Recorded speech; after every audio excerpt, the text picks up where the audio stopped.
유다 산지는 이스라엘 중앙을 남북으로 가로지르죠.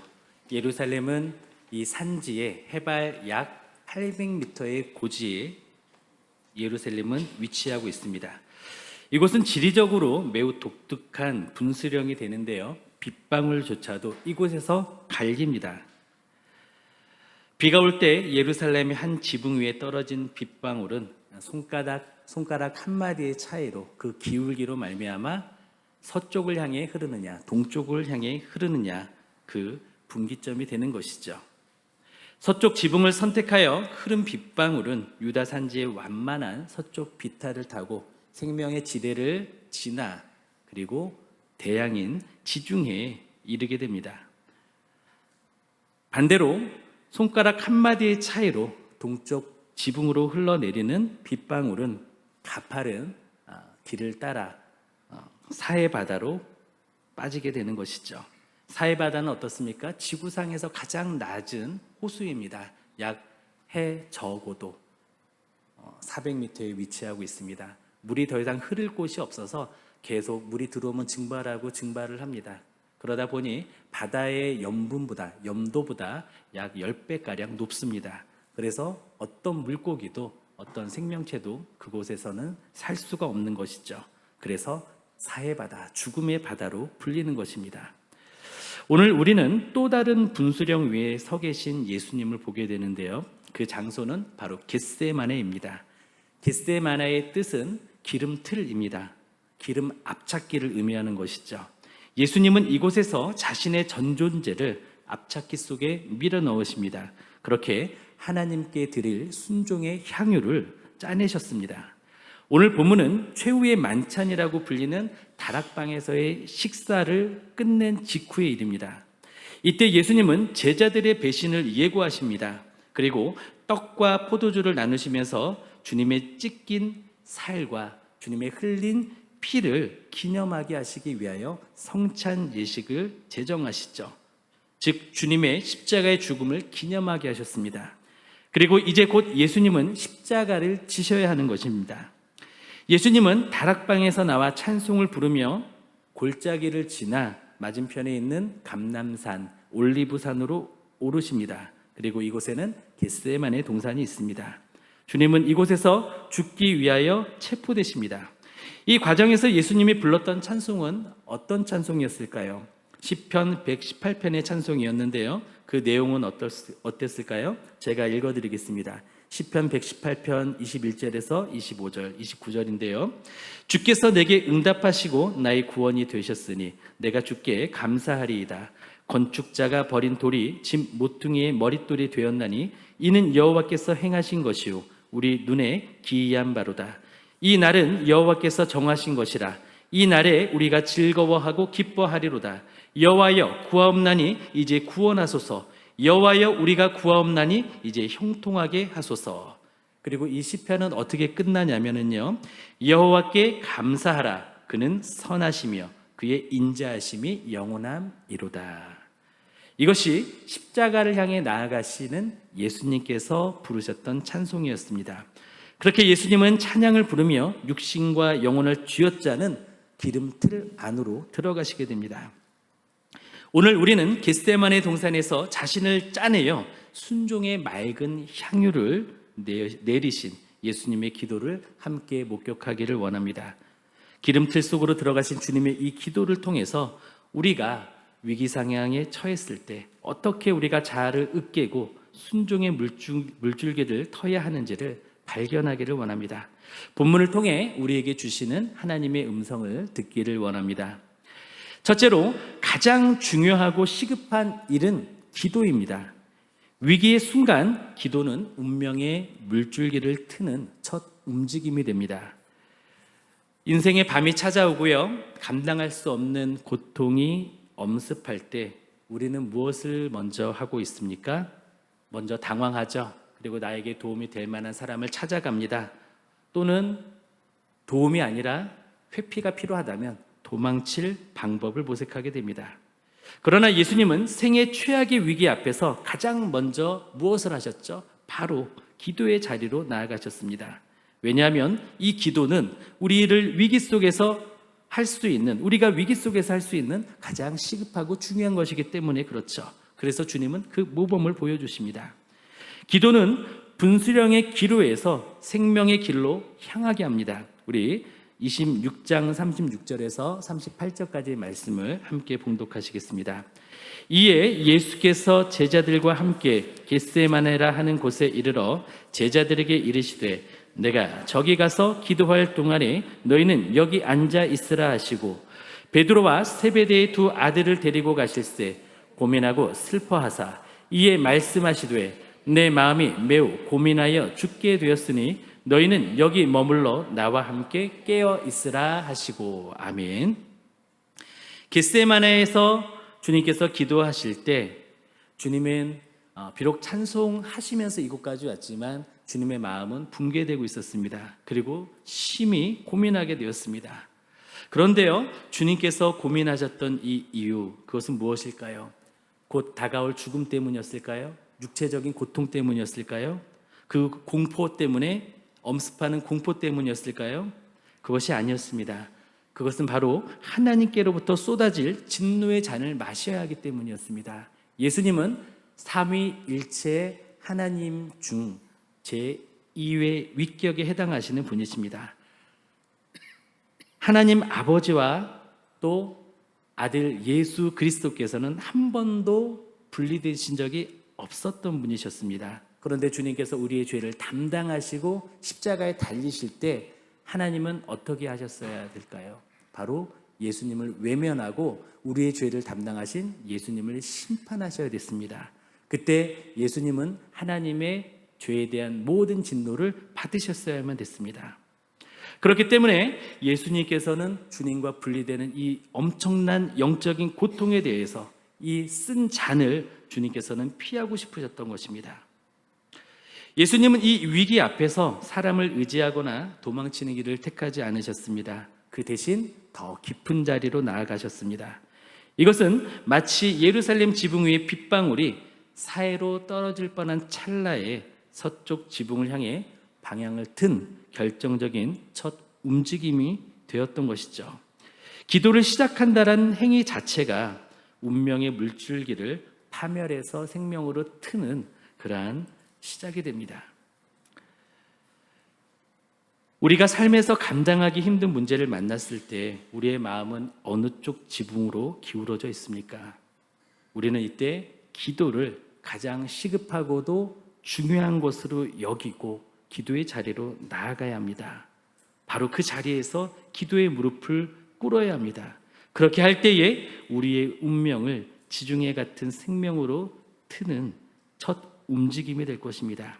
이 아침에 결단하기를 원합니다. 어떠한 상황에 처한다 할지라도, 특히 삶의 위기를 만났을 때 우리는 그 즉시 기도하기를, 그리고 기도를 결단하기를 우리가 이 아침에 마음에 다짐하기를 소원합니다.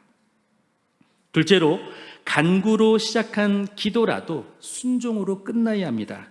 간절한 기도는 자기 보존의 본능을 으깨는 압착의 과정입니다. 기도는 무엇일까요? 하나님께 때를 쓰고 내가 원하는 것을 받아내는 게 기도일까요? 기도는 내 뜻을 하나님께 관철시키는 도구가 아닙니다. 참된 기도는 내 안에 뿌리 깊은 자기 보존의 본능을 하나님의 뜻 앞에 굴복시키는 치열한 투쟁인 것입니다. 물론 우리가 신앙을 처음으로 시작했을 때는 어떻죠? 하나님의 은혜 안에서 하나님을 아빠라 부르면서, 아버지라 부르면서 하나님께 때도 쓰고 또 명분도 없는 그런 기도로서 하나님께 우리의 소원을 아뢰기도 합니다. 나의 필요를 구하기도 합니다. 그래도 하나님은 들어주시죠. 우리를 사랑하시니까. 그런데 그렇게 간구로 시작된 기도라 할지라도요, 우리가 믿음이 성장하는 동안, 그리스도인의 길을 걷는 동안 우리는 기도가 성숙해져야 됩니다. 우리의 기도는 내 뜻이 으깨어지는 순종으로 마침표를 찍어야 합니다.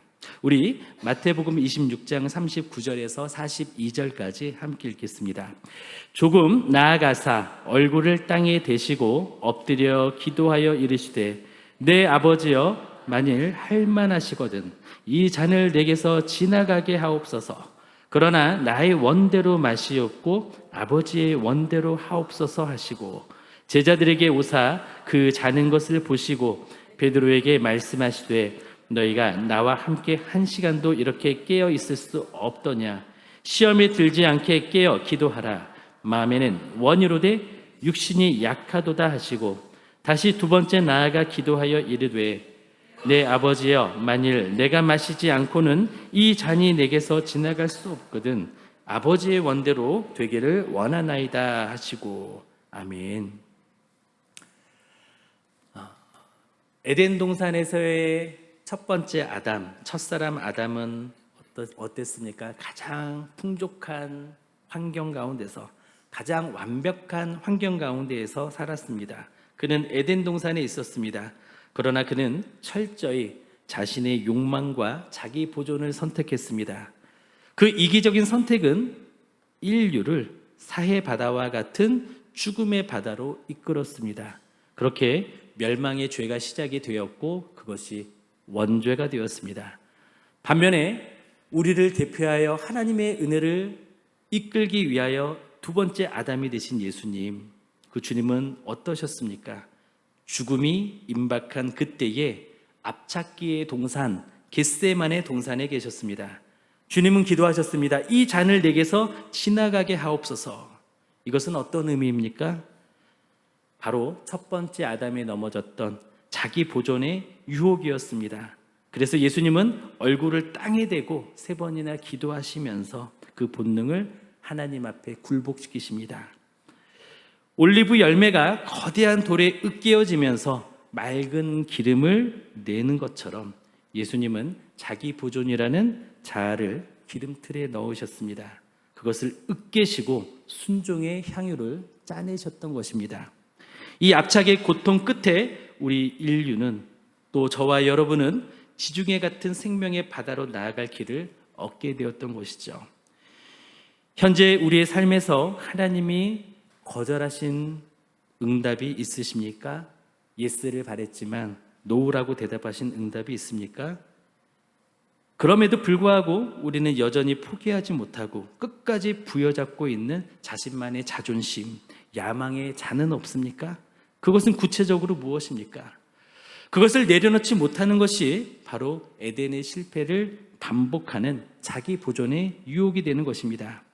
오늘 우리의 고집을 겟세마나의 기름 틀에 넣어서 으깨기로 결단하기를 원합니다. 우리의 뜻이 으깨어질 때 비로소 하나님의 생명과 주님의 능력이 우리를 통해 흐르게 될 것이고 우리를 진정한 길, 참된 길로 이끌어 주실 것입니다. 셋째로, 기도했으면 전진해야 합니다. 기도로 준비된 사람만이 사명의 물줄기를 끝까지 밀고 나갈 수 있습니다. 기도를 마친 사람의 특징은, 기도를 잘 마친 사람의 특징은 사명을 향해서 당당함을 갖게 됩니다. 그것이 특징입니다. 기름틀에서 충분히 압착되어 순종의 향유를 짜낸 사람은 더 이상 환경이나 사람을 두려워하지 않게 됩니다. 그렇게 기도를 끝냈다면 눈물을 닦고 사명의 현장으로 담대히 나아갈 수 있게 되는 것이죠. 우리 45절, 46절 말씀을 함께 읽겠습니다. 이에 제자들에게 오사 이르시되 이제는 자고 쉬라. 보라, 때가 가까이 왔으니 인자가 죄인의 손에 팔리느니라. 일어나라, 함께 가자. 보라, 나를 파는 자가 가까이 왔느니라. 아멘. 예수님께서는 3번의 치열한 기도를 끝내셨습니다. 그리고 그 이후에는 더 이상 고민하지 않으셨습니다. 고뇌에 짓눌린 모습도 아니었습니다.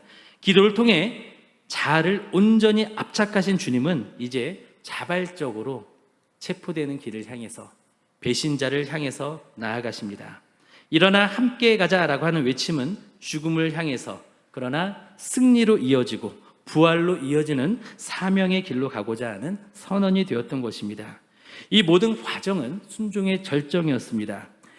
예수님께서 겟세마네 동산에서 짜내신 그 완벽한 순종의 향유, 이제 이것은 십자가라는 통로를 지나 온 세상을 적시는 생명의 물줄기가 될 것입니다. 기도로 자아를 으깬 사람만이 가질 수 있는 이 거대한, 그리고 이 담대함이 결국 죽음의 권세를 이기고 부활의 소망을 낳는 것입니다. 지난 한 주간 우리는 어떻게 살아왔습니까? 우리 직장이나 가정에서 우리는 어떤 삶을 살아왔습니까? 거기에서 맞닥뜨린 치열한 갈등 상황 속에서 우리는 회피했습니까? 도망쳤습니까? 아니면 도망치지 않고 자신을 으깨어 짜내는 기도로 직면했습니까? 우리가 그러할 때 우리의 순종의 향율은 구체적으로 어떠해야 할까요? 껄끄러운 동료에게 먼저 다가가는 것일까요? 부당한 대우에도 침묵하며 인내하면서 주님의 뜻을 구하는 것일까요?